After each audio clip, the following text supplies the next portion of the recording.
Welcome welcome welcome জনাব খলিল রহমান সাহেব welcome welcome welcome আমাদের স্বপ্ন Khalil Rahman welcome welcome welcome Bangla মায়ের দামাই ছেলে খলিল রহমান জিন্দাবাদ বাংলা মায়ের দামাই ছেলে খলিল রহমান জিন্দাবাদ জিন্দাবাদ জিন্দাবাদ খলিল রহমান এগিয়ে চলে জঙ্গিপুর লোকসভা মানুষ তোমার সাথে আছে সাথে খলিলুর রহমানের সমর্থনে মঙ্গলজন নূর ভবনে বিশাল নির্বাচনী কর্মী সভা।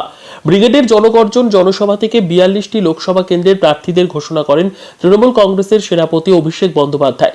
ঠিক একইভাবে এবারও জঙ্গিপুর লোকসভার দ্বিতীয়বার 9 নম্বর আসনে লড়াই করবেন লোকপ্রিয় সাংসদ খলিলুর রহমান। এদিন 16 মার্চ শনিবার বেলা 11টায় মুর্শিদাবাদ উমরপুরের মঙ্গলজন নূর ভবনে তৃণমূল কংগ্রেস প্রার্থী খলিলুর রহমানের সমর্থনে লোকসভা ভোটের নির্বাচনী কর্মী সভা অনুষ্ঠিত হয়।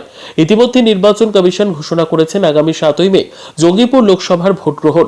এদিনের নির্বাচনী সভা থেকে নির্বাচনী লড়াইয়ের জন্য মাঠে নামতে শুরু করতে হবে, এমনটাই জানান রাজ্যের বিদ্যুৎ দপ্তরের প্রতিমন্ত্রী আখরুজ্জামান।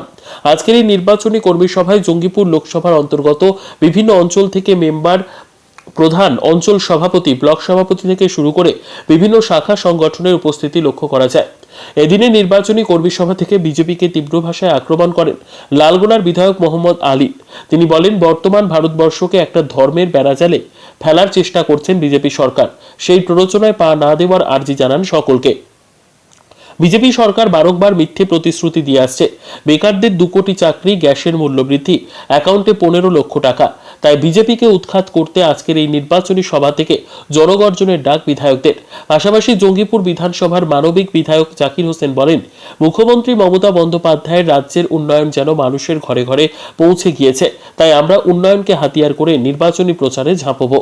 তিনি আরো জানান, এই লড়াই কঠিন লড়াই, এই লড়াই জনগণের লড়াই, এ লড়াই বাংলার জনসাধারণের লড়াই। আজকের এই প্রস্তুতি সভায় উপস্থিত ছিলেন 9 নম্বর জঙ্গিপুর লোকসভার তৃণমূল কংগ্রেসের প্রার্থী খলিলুর রহমান, বিদ্যুৎ দপ্তরের প্রতিমন্ত্রী আখরুজ্জামান, লালগোলার বিধায়ক মোহাম্মদ আলী, নবগ্রামের বিধায়ক কানাই চন্দ্র মণ্ডল, খড়গ্রামের বিধায়ক আশিত মার্জিদ, জঙ্গিপুর সাংগঠনিক জেলা তৃণমূল কংগ্রেসের চেয়ারম্যান তথা জঙ্গিপুর বিধানসভার বিধায়ক জাকির হোসেন, মুর্শিদাবাদ জেলা পরিষদের সভাধিপতি রুবিয়া সুলতানা, রাজ্য তৃণমূল ফারাক্কা বিধানসভার প্রাক্তন বিধায়ক তথা কংগ্রেসের সহ সভাপতি মইনুল হক, জঙ্গিপুর সাংগঠনিক জেলা তৃণমূল কংগ্রেসের মহিলা নেত্রী হালিমা খাতুন, জেলা পরিষদের সদস্য আনারুল হক ওরফে বিপ্লব, সমস্ত ব্লক স্তরের সভাপতি ও জেলা পরিষদের সদস্য, কাউন্সিলর, চেয়ারম্যান, পঞ্চায়েত সমিতির মেম্বার ও অঞ্চল সভাপতি সহ বিভিন্ন শাখা সংগঠনের নেতৃত্বরা।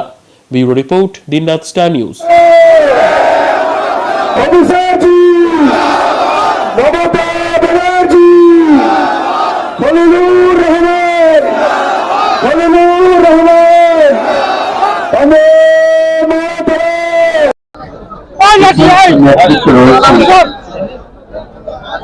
নেতৃত্ব সেই একবারে ব্লক থেকে অঞ্চল থেকে সমস্ত নেতৃত্বের নির্দেশ দেওয়া হচ্ছে। এরা যেন সেই মতো নিজের দায়িত্বে গ্রুপ হয়ে শুধুমাত্র দেওয়াল লেখানোর কাজ, তারপরে হচ্ছে পার্টি অফিস থেকে আরম্ভ করে দিয়ে পার্টি অফিসে বসে ভোটার লিস্ট নিয়ে বাড়ি বাড়ি নিজেরা যাওয়ার কাজ এবং যে সমস্ত আমাদের রাজ্য সরকারের উন্নয়ন হয়েছে সেই বিষয়গুলোকে তুলে ধরা বাড়ি বাড়িতে গিয়ে এবং আমাদের রাজ্যের প্রতি এবং বাংলার মানুষের প্রতি যেভাবে কেন্দ্রের যে বঞ্চনা, সেই বঞ্চনার কাজগুলো, বিষয়গুলো মানুষের কাছে তুলে ধরার জন্য আহ্বান জানাচ্ছি এবং আগামী দিনে এই উন্নয়ন যে বাড়ি বাড়ি আমাদের রাজ্য সরকার করেছেন সেগুলোকে যেন অব্যাহত থাকে, সেটাকে তার নিরিখে আমাদের তৃণমূল কংগ্রেস পার্টির প্রতীকে আমরা ভোট চাই আবেদন রাখছি। এই নির্দেশটা আমরা সমস্ত আমাদের কর্মীদেরকে জানানো হচ্ছে। কতটা ভালো লাগলো আপনার উপস্থিতি? শুধু বিধায়ক নয়, সভাপতি নয়, প্রায় 1800 বেশি বুথ থেকে বুথ সভাপতিগণ এসছে এবং প্রতিটি সংসদ থেকে 30টা পঞ্চায়েতে যারা প্রতিদ্বন্দ্বী তৃণমূলের প্রার্থী ছিলেন তারা এসছে। অর্থাৎ বুথ লেভেলে যারা ভোটটা করবে, অর্থাৎ বুথের থেকে আমাদের লিখতে পারে। আজকে কর্মীদের যে উৎসাহ উদ্দীপনা দেখলাম এবং তারা যে অঙ্গীকার করলেন প্রতিটি বুথে তারা লিড দিয়ে, গতবার আমাদের প্রার্থী প্রায় 8 লক্ষের ব্যবধানে এখান থেকে নির্বাচিত হয়েছে। সেই ব্যবধানটা 5 লক্ষের অধিক করে রাজ্যের সেরা লিড হিসাবে আমরা মমতা ব্যানার্জির হাতে তুলে দিব। এটাই আজকে আমাদের বুথ স্তরের কর্মীরা শপথ মেনে নেবেন। Thank you.